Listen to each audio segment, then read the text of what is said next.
ने सुना कि कावेरी जी अपनी तीनों बेटियों ईशा, मोहिनी और सुहाना की शादी 3 घर जमाई लड़कों के साथ करवा देती है। उन्हें लगता है कि ये लड़के शायद घर का कामकाज संभाल लेंगे, लेकिन उनके तीनों घर जमाई बहुत आलसी थे। वो नौकरी भी नहीं करते थे और बाहर का काम भी नहीं। कावेरी जी ने अपनी बेटियों से कहा कि वो प्रेगनेंसी का बहाना बनाकर अपने पतियों को सबक सिखाए। अब सुनिए आगे। मम्मी, आपने जैसा कहा था हमने वैसा ही किया, लेकिन देखिए ना, विवेक का हाल तो वैसा का वैसा ही है। घर में ना सुबह का नाश्ता बनता है और ना खाना। नौकरी पर जाने की बात करूं तो खाने को दौड़ते हैं मुझे। हाँ मम्मी, मैंने भी सुमित को कितनी बार कहा कि अगर नौकरी नहीं करनी तो कोई छोटी सी दुकान ही खोल लो। घर का खर्चा कैसे चलेगा?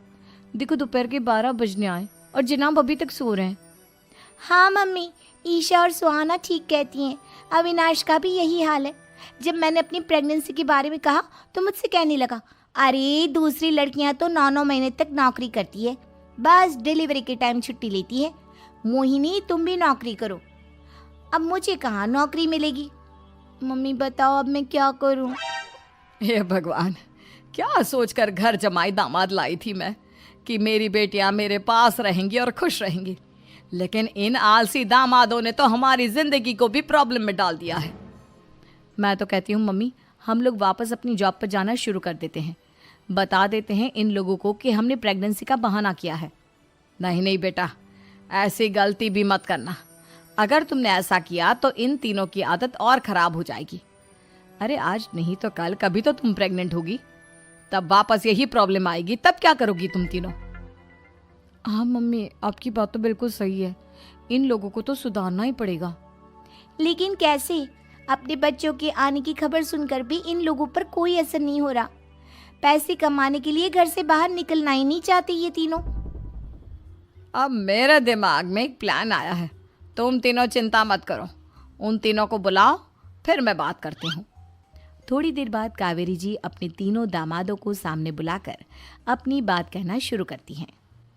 अविनाश, सुमित और विवेक, देखो बेटा, मैं ना तुम तीनों से बड़ा प्यार करती हूँ, इसीलिए तो तुम्हें घर जमाई बना कर रखा है मैंने। अरे मम्मी जी, सीधे सीधे कहिए ना, क्या बात है? प्यार तो हम भी आपको बहुत करते हैं। अरे मम्मी जी, आपकी इज्जत भी बहुत करते हैं। अरे भाई, आपके जैसी सास और कमाने वाली बीवी सबको मिलती है क्या? हाँ मम्मी, विवेक और सुमित ठीक कह रहे हैं। आपकी बेटी से शादी करके मेरी तो ज़िंदगी ही अच्छी हो गई है। जानती हूँ मैं, और ये भी जानती हूँ कि तुम तीनों अपने अपनी बीवियों से बहुत प्यार करते हो। बेटा, बात ऐसी है कि हमारे कुल गुरु ने कहा है कि प्रेग्नेंट होने के बाद मेरी तीनों बेटियां शुरू के 4 महीने हमारे गांव में जाकर रहेगी, जहां मेरे चाचा जी रहते हैं। अरे लेकिन क्यों मम्मी, गांव में जाकर रहने की क्या ज़रूरत है इन तीनों को? वो क्या है ना बेटा, हमारे परिवार को एक श्राप है। अगर मेरी बेटियों ने यहाँ पर बच्चा पैदा करने की कोशिश की तो उनके बच्चों को कुछ भी हो सकता है। इसलिए अब से लेकर 4 महीने पूरे होने तक इन्हें गांव वाले घर में रहना पड़ेगा। हाँ तो इसमें प्रॉब्लम क्या है मम्मी जी?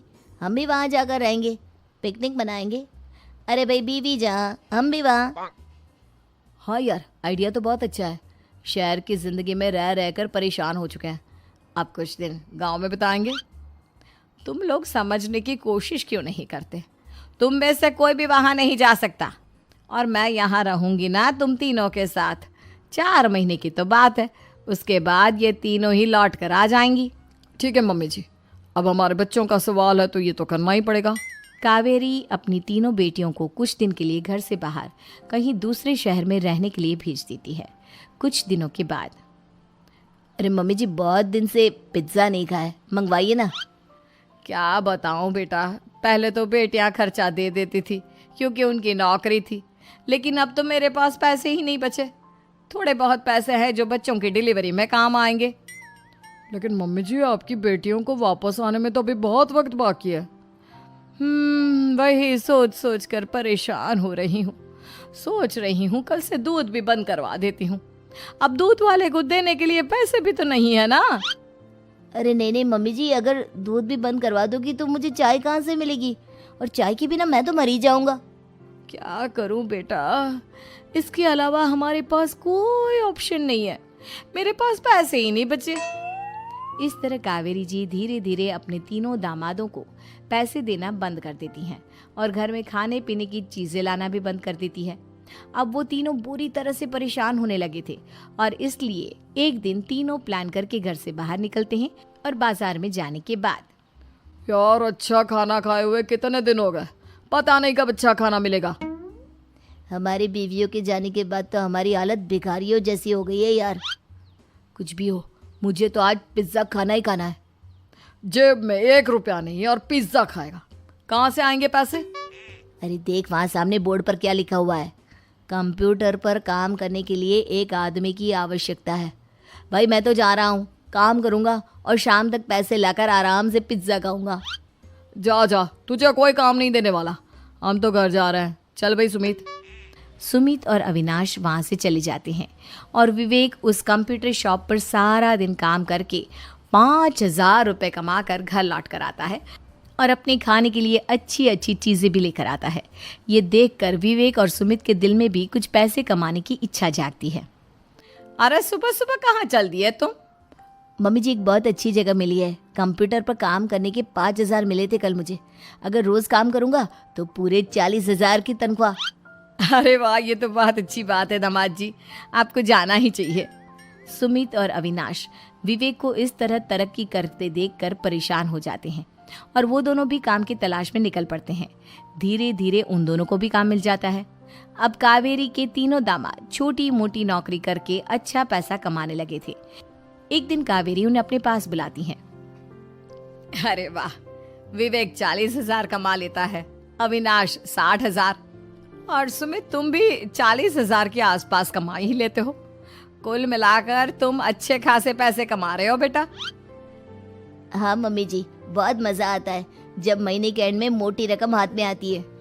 पूछिए मत मम्मी जी, घर में रहकर रोटी बना बना कर और तो जैसा महसूस होने लगा था मुझे तो।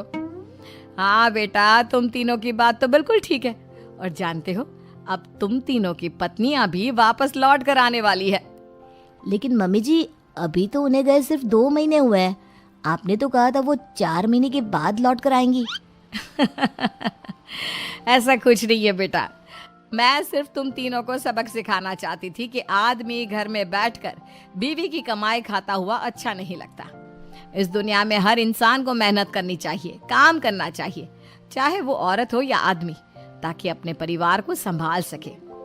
कावेरी की बात सुनकर उन तीनों को अपनी गलती का एहसास होता है और कावेरी उन्हें सच बता देती है कि ईशा, सुहाना और मोहिनी शहर में ही कहीं दूसरी जगह रह रहे थे।